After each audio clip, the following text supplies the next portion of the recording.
Wa Israel Benjamin Netanyahu ni kuhusiana na mpango wa nyuklia kutoka katika taifa la Iran. Tunafahamu kuhusiana na mzozo ambao upo kati ya Marekani pamoja na Irani, lakini hata hivyo Irani ikiendelea kuishtumu taifa la Israel akisema kwamba Israel ndo ameweza kuchochea zaidi mgogoro huu ambao upo kati ya mataifa mawili. Na tukumbuke kwamba mwezi wa 6 mwaka jana 2025 kulikuwepo na mzozo kati ya haya mataifa mawili.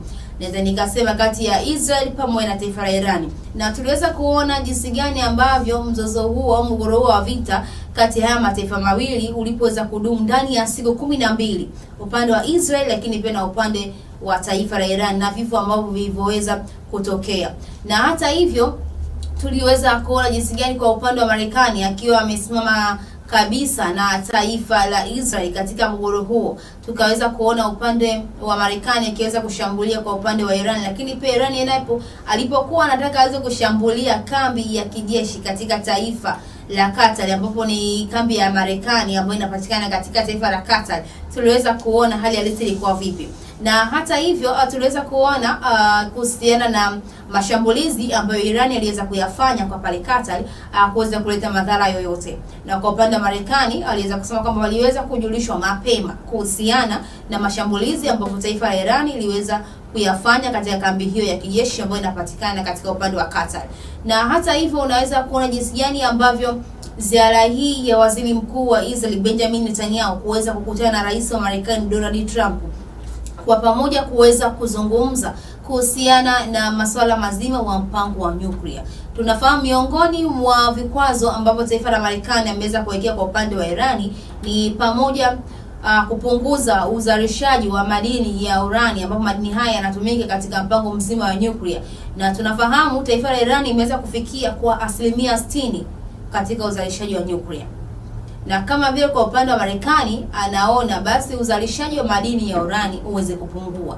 Na ukiweza kupungua uzalishaji wa nyuklia unaweza kupungua katika taifa la Irani.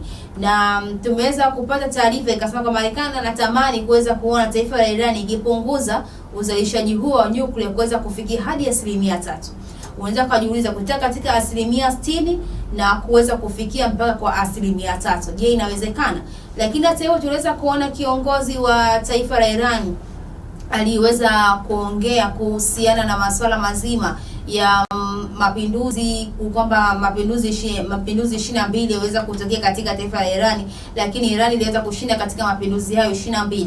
Na akasema pia hata kuhusiana na maandamano ambayo yameweza kutokea katika taifa la Iran kwa mwaka jana mwezi wa 12 mwishoni mpaka mwaka huu 2026 mwanzoni kabisa mwa mwezi wa kwanza, akaweza kugusia akasema kwamba yamekuwa ni maandamano ambayo yameweza kusababisha machafuko katika taifa la Iran, akisema kwamba baadhi ya mataifa ya kigeni ambayo yalishindwa katika mapinduzi hayo ya nyuma yaliweza kutokea katika taifa la Iran walitaka kuweza kujaribu tena katika taifa hilo. Lakini akagusia akasema kwamba hawataweza kuruhusu mataifa ya kigeni kuweza kuingia katika taifa la Iran, kuweza kuingilia katika masuala mazima ya mipango yake, masuala mazima ya uendeshaji wa nchi hiyo.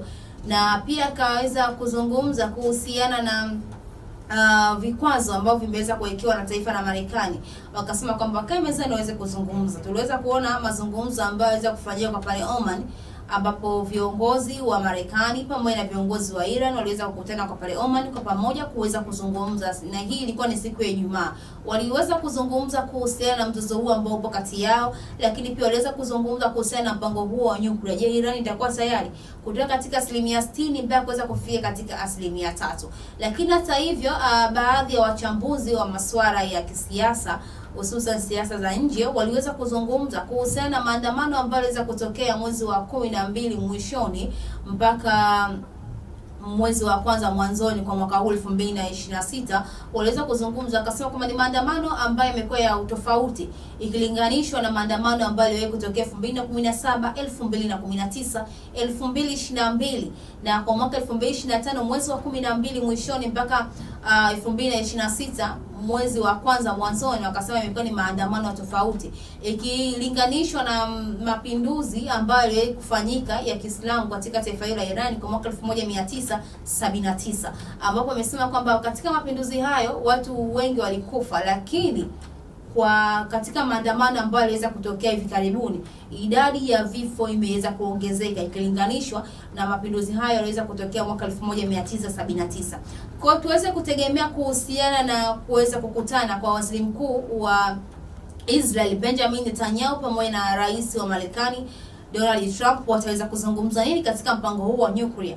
Na tunafahamu wasimu ambao upo kati ya taifa la Irani lakini pia na taifa la Israel, hawa hawana ushirikiano mzuri, na tuliweza kuona hata katika huo mzozo ambao uliweza kutokea kwa mwaka jana mwezi wa 6 2025, tuliweza kuona jinsi gani ambavyo Israel ilikuwa ikitegemea nguvu zaidi kutoka katika taifa la Marekani. Lakini kwa upande wa Iran napo tukaweza kuona upande wa Urusi, rais wa Urusi Vladimir Putin naye pia akiweza kuruhusu Irani kuweza kufanya mashambulizi kupitia anga lake.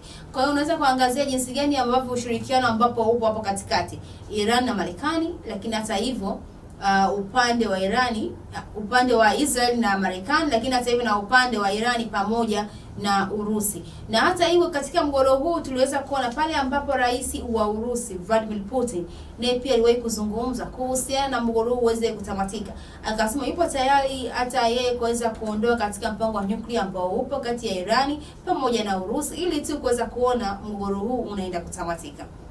Mtazamaji, ni saa 3:01 ndivyo ambavyo natamatisha hivyo Morning Victory siku hii ya leo. Natumai nitakuwa nimekujuza mengi katika yale ambayo nimeweza kukuandalia katika upande wa fahamu zaidi, upande wa kitaifa, upande wa kurasa za mbele za magazeti na mwisho kabisa katika upande wa kimataifa.